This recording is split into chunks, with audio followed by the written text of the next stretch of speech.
Bueno, primero tengo que agradecer a IVOS, ¿no? A Adelante por la diversidad sexual, por habernos involucrado en el proyecto, ¿no? Para nosotros fue importante poder vertir nuestra experiencia acumulada del Observatorio de Derechos Humanos LTGB, ¿no? Y también conjuntamente con nuestro trabajo al interior de UNICAS, que es parte del Centro de Investigaciones Interdisciplinarias en Sexualidad y Sociedad. ¿No? ¿Qué es el observatorio? Bueno, el observatorio es un proceso que trata constantemente de involucrar a las organizaciones LTGB, a las organizaciones de derechos humanos, para poder identificar situaciones de vulneración de derechos hacia personas, voy a hablar desde quien lo necesita más hasta lo que es menos, ¿no? O sea, mujeres trans, hombres trans, mujeres lesbianas, gays y bisexuales, ¿no? Eso es lo que podemos decir en función a quiénes son los grupos que son muchísimo más vulnerables y están más vulnerabilizados con respecto a la violencia estructural del sistema heteronormativo en este país, ¿no? Ahora, ¿para qué se hace? Toda esta data es para utilizarla como un mecanismo de incidencia política, de exigibilidad de parte de las organizaciones y de las personas LGB para poder tener políticas inclusivas que lamentablemente hasta ahora en este país no existen, o si existen no satisfacen nuestras expectativas, ¿no? Hay algo que ya Carlos lo ha expresado claramente, lo mismo que Cecilia, de que para nosotros las cuestiones sobre la violencia se mantiene a través de muchos años. Yo, puedo hablar claramente desde el momento en que asumí mi orientación sexual, estoy hablando de los años 70 hasta ahora, las situaciones como no han cambiado mucho. Algunos dicen sí, pero las cosas han cambiado. Sí, yo lo que respondo es sí han cambiado. Antes yo no tenía una cámara en el campo Marte, ahora sí tengo una cámara en el campo Marte, donde ni siquiera me puedo tocar del dedo gordo de mi pareja porque me mandan a 4 camionetas de serenazgo y 2 patrulleros a decirme que los niños van a observar lo que yo he hecho y eso les va a enseñar cosas que no deben, ¿no? Ese es el argumento que se utiliza generalmente. Entonces, otra de las cosas que tampoco ha cambiado y que ahora está pero así con mucho ruido, es la cuestión sobre la falta de conocimiento y el desconocimiento que genera prejuicio, genera violencia, genera estigma, ¿no? Y que sabemos que se expresa desde hace muchísimos años también, porque lamentablemente los gobiernos de turno y el Estado peruano nunca se han preocupado por generar cursos, ¿no? Ya sea a nivel educativo o en las mismas universidades del Estado, ¿no?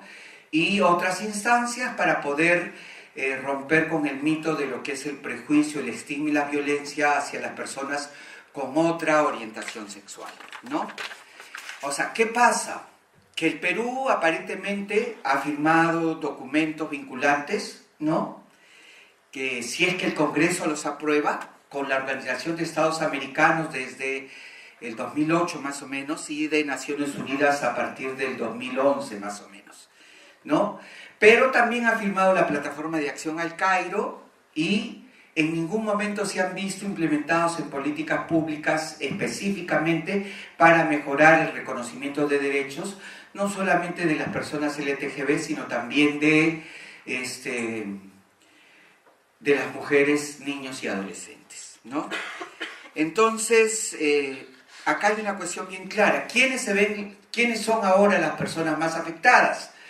Bueno, las mujeres trans y los hombres trans con respecto a que se ha presentado en el Congreso de la República una ley de identidad de género y esta ley está durmiendo el sueño de los justos, ¿no? Está encarpetada, no se sabe absolutamente nada sobre ella, nadie la mueve, está en silencio absoluto. Lo único que sabemos es que el gobierno de turno ha dicho de que no van a aprobar ese proyecto de ley, ni tampoco lo van a avalar, que lo único que van a hacer es incentivar, ¿no?, la realización de juicios en lo civil, de juicios sumarios en la vía civil. Lamentablemente, dentro de nuestra experiencia, esos juicios sumarios en la vía civil para procesos de cambio de nombre o de cambio de sexo están durando como 3 años. ¿Y quiénes son los principales obstaculizadores de este proceso? Pues los procuradores de la RENIEC, ¿no? Argumentando juicios de valores que en ningún momento se acercan a, por decir, a su independencia, no utilizan ellos como independencia legal, confunden su independencia personal con su independencia legal. ¿Eso qué quiere decir? Que yo puedo ser muy católico, pero si soy abogado y soy procurador, no debo de basarme en mis creencias religiosas, sino basarme en lo que dice la Constitución y las leyes que defienden los derechos de todos los peruanos. Pero lamentablemente, en la práctica, eso no se cumple, ¿no?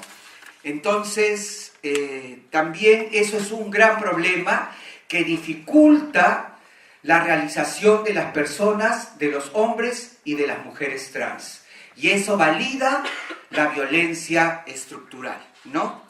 Ahora, otra de las cuestiones importantes es de que nosotros, no ha habido hasta ahora, eso lo va a hablar Alfonso, y Jimena, sobre el proceso de qué pasa con los hombres trans, qué sucede con ellos, cómo es su vida, cómo se desenvuelven al interior de esta sociedad. ¿La pasan bien? ¿La pasan mal? ¿Tienen que estar escondidas? ¿Pueden expresar su identidad de género? Hay muchas situaciones ahí que hasta ahora habían quedado en el vacío, ¿no? Y que no se llegan a aclarar todavía. Yo creo que en el trabajo que se ha realizado a través de Únicas es muy importante poder tomar en cuenta esto, ¿no? Tampoco hay una atención sanitaria muy clara, si bien hay un protocolo de atención para mujeres trans. Este protocolo de atención gira alrededor de la atención de personas con relación a la adquisición o no de VIH y al acceso a antirretrovirales, ¿no? Y consideramos que la salud de las mujeres trans, tanto como los hombres trans, no solamente está vinculado a una enfermedad, sino debe estar vinculado también a su calidad de vida y debe tener una mirada integral, ¿no? Ahora, ustedes dirán, también las mujeres lesbianas, el problema es muchas veces la violencia que reciben al interior de su familia. O sea, la familia es quien ejerce violencia muchas veces en el entorno de una mujer lesbiana. Y eso, en lugar de facilitar que se registre esta evidencia, hace que ésta sea más difícil de poder registrar y visibilizar, porque involucra a las personas con las cuales hay un vínculo de afecto con la mujer lesbiana, ¿no? Entonces, otra y por último, una cuestión importante es también que en el caso de los gays, ¿qué es lo que gira alrededor de ellos? La condición de closet. El silencio y el no reconocer abiertamente cuál es su orientación sexual, y eso los lleva a que la precariedad con relación a su salud, con relación a la violencia, con relación a su realización personal, no va a ser muy limitado. Los va a llevar a situaciones de violencia, asaltos y a chantaje para mantener en silencio su orientación sexual. Y para terminar, una cuestión importante, que si bien yo personalmente considero que la data que se ha obtenido en la encuesta virtual elaborada por el INEI, ¿no?, sale como que el 80% de las personas LGTB han tenido acceso a estudios superiores, o sea, ni en Suecia sucede eso, pero en fin. Otra de las cosas es que habla de que muy pocas personas, o sea, están en estudios superiores, tienen para pagar su casa, para pagar una empleada doméstica, viven en casa propia, o sea, viven en Alicia, en el País de las Maravillas. Pero hay una cosa, un dato que sí considero que es importante y que nos vincula y nos da más fuerza para poder seguir trabajando y estar vinculados y esforzándonos para que las organizaciones y personas tomen en cuenta la data del observatorio. Es que el 62.7% de las personas que contestó la encuesta dice que sufrió violencia y discriminación. Y de esas, el 65.6% dijo que había recibido esa violencia y discriminación en un espacio público.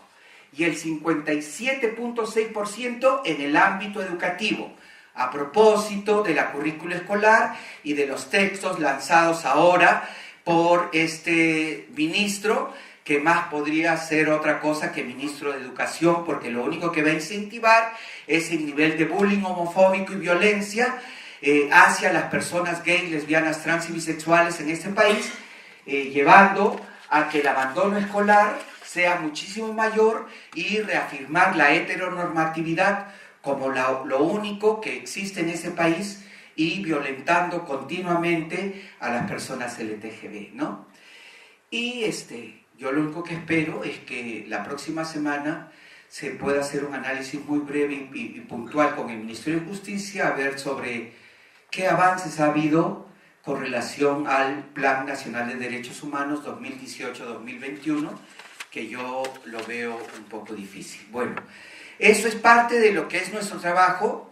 También está la data sobre registros que registramos y la data se mantiene, como lo dijo Cecilia, ¿no? Exactamente igual, no ha variado nada y que los medios de comunicación no han cambiado absolutamente nada, siguen utilizando lenguaje provocador, discriminador, violento, estereotipado, ¿no?